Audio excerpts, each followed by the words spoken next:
28ویں آیت انشاءاللہ آپ کی خدمت میں ذکر کرتے ہیں۔ اللہ تعالیٰ ارشاد فرماتا ہے کہ وَاعْلَمُوا أَنَّمَا أَمْوَالُكُمْ وَأَوْلَادُكُمْ فِتْنَةٌ وَأَنَّ اللَّهَ عِندَهُ أَجْرٌ عَظِيمٌ، اور جان لو اے لوگو، جان لو کہ محض تمہارے مال اور تمہاری اولاد ایک آزمائش ہے، اور بے شک اللہ تعالیٰ اسی کے پاس بڑا اجر ہے۔ آزمائش کس طریقے سے ہے؟ مال اس طرح آزمائش ہے کہ ہمیں حلال کمانے کا حکم دیا گیا، حرام بڑا بکثرت آتا ہے، حلال ذرا تھوڑا کم مقدار میں آتا ہے، تو یہ ایک آزمائش بن جاتی ہے کہ بعض اوقات انسان مال کی مقدار اور اس کے ذریعے حاصل ہونے والی آسائشیں یا اپنا لائف سٹائل وہ چینج کر دیتا ہے، تو اس لائف سٹائل کو قائم رکھنے کے لیے وہ کہتا ہے حلال سے تو نہیں ہو سکتا، وہ حرام کی طرف بڑھ جاتا ہے، یوں اس کا مال ایک آزمائش بن جاتا ہے۔ اور بعض اوقات حلال اور طیب کماتا ہے لیکن خرچ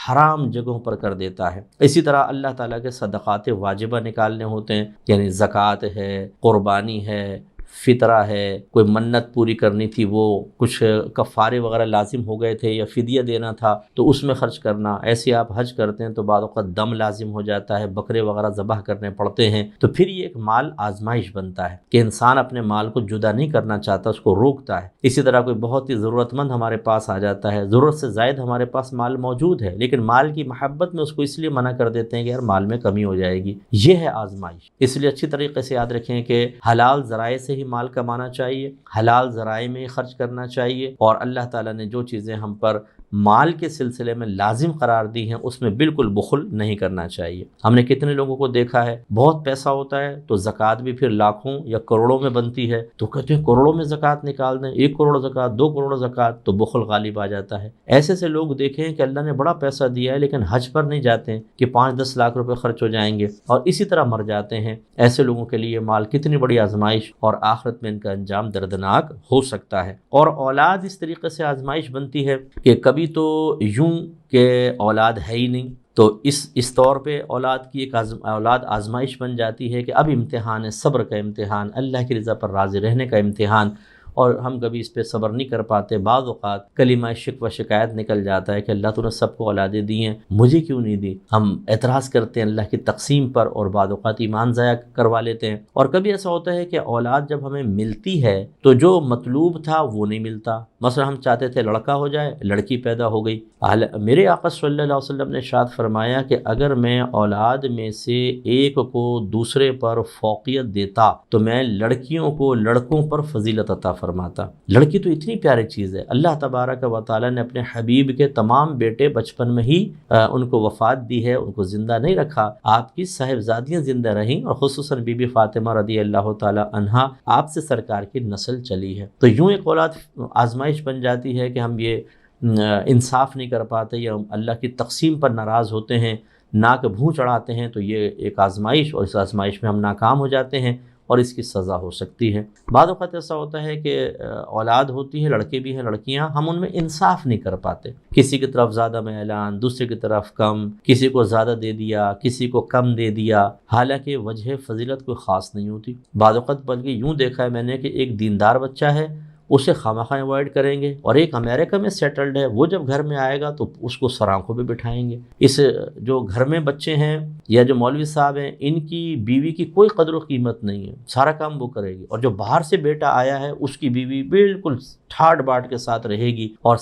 ماں صاحبہ جو ہیں وہ اور اس کی ساس عورت کی دوسروں سے اس کی خدمت کرواتے رہیں گے۔ ارے بھائی، اگر کوئی امریکہ سے آیا ہے، کوئی UK سے آیا ہے، کوئی باہر سے آیا ہے، تو وہ کوئی مطلب یہ کہ معاذ اللہ فرشتہ تو نہیں بن گیا، وہ بھی ایک عام انسان ہے۔ بلکہ میں برا نہیں مانیے گا جو ہمارے بھائی بہن ہمیں سماعت فرما رہے ہیں، اور اچھے کبھی برا نہیں مانتے، کیونکہ وہ جانتے ہیں کہ ہم اصلاح کے لیے بات کرتے ہیں، کوئی آپ سے بغض اور کینہ تو نہیں ہے۔ جو باہر کے لوگ ہیں نا، یہ میدان محشر میں زیادہ پکڑے جائیں گے، ان کی زیادہ سخت آزمائش ہوگی، کیونکہ اللہ نے فرمایا ثم لتسألن یومئذ عن النعیم، پھر اس دن ضرور نعمتوں کے بارے میں کویسچن ہوگا۔ اور جتنا باہر کے لوگ آسائش اور نعمت میں ہیں، چاہے بعض پریشان بھی ہوتے ہیں، لیکن پھر بھی اللہ نے ان کو بڑی نعمت عطا فرمائی جس سے ہمارے یہاں کے لوگ محروم ہیں، اور جو جتنی زیادہ نعمتوں کا حامل ہوگا آخرت میں اتنا ہی پھنسے گا۔ اور اس میں بعض اوقات ایسا بھی ہوتا ہے نہ نمازیں پڑھتے ہیں نہ روزے رکھتے ہیں، تکبر اتنا زیادہ ہوتا ہے کہ دینداروں گاروں کی بات نہیں مانتے، بعض شرابی بیچ رہے ہیں، غلط قسم کا کاروبار کرتے ہیں، جھوٹ بول کر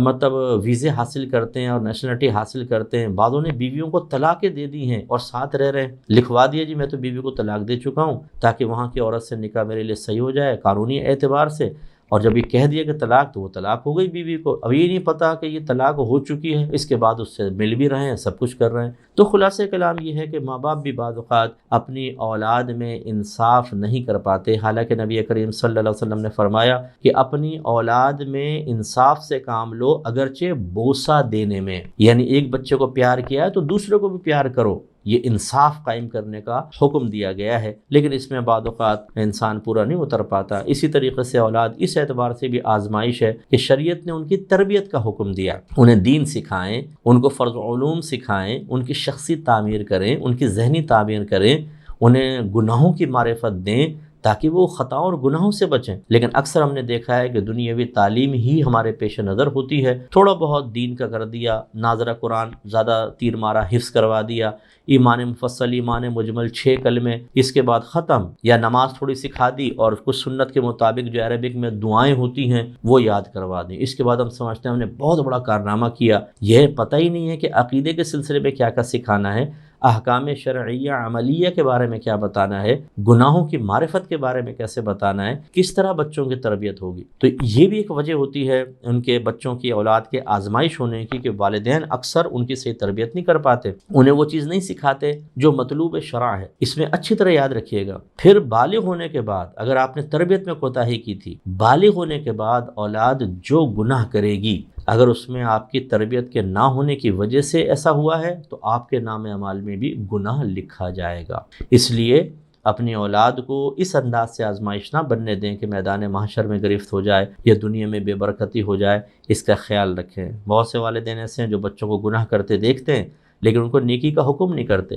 ان کو برائی سے نہیں روکتے، حالانکہ روکنا واجب ہے۔ تو یہ ضرور کرنا چاہیے۔ حدیث یاد رکھیں، کلکم راعٍ وکلکم مسئول عن رعیتہ، تم میں سے ہر شخص نگہبان ہے، تم میں سے ہر شخص سے برود قیامت اس کی رعایا کے بارے میں کویسچن ہوگا۔ رعایا سے مراد ماتحت، مرد سے اس کے بیوی بچوں کے بارے میں سوال ہوگا، کیسے تربیت کی تھی، انہیں ادب سکھایا تھا نہیں سکھایا تھا، گناہوں سے بچایا تھا نہیں بچایا تھا، آپ نے خود رول ماڈل بن کر ان کو دکھایا تھا کہ نہیں دکھایا تھا۔ اب اگر خدا نخواستہ ماں باپ جھوٹ بول رہے ہوں، ایک دوسرے کے سینے پہ چڑھ کر گالیاں بک رہے ہوں، مار پیٹ چل رہی ہو، حرام کمایا جا رہا ہو، نمازیں قضا ہو رہی ہیں، روزے نہیں رکھ رہے ہیں، قرآن تو سال ہا سال گزر گیا کھول کر بھی نہیں دیکھا ہے، غیبتیں چغلیاں چل رہی ہیں، لیگ پولنگ چل رہی ہے، خاندان میں لڑائیاں کروا رہے ہیں، جدائیاں کروا رہے ہیں، اور یہی اثرات پھر بچوں کے اندر منتقل ہو رہے ہیں، تو یہ کس قدر اپنے پاؤں پہ کلہاڑی ماری جا رہی ہے، اس کا انجام آخرت میں بہت ہی دردناک ہو سکتا ہے۔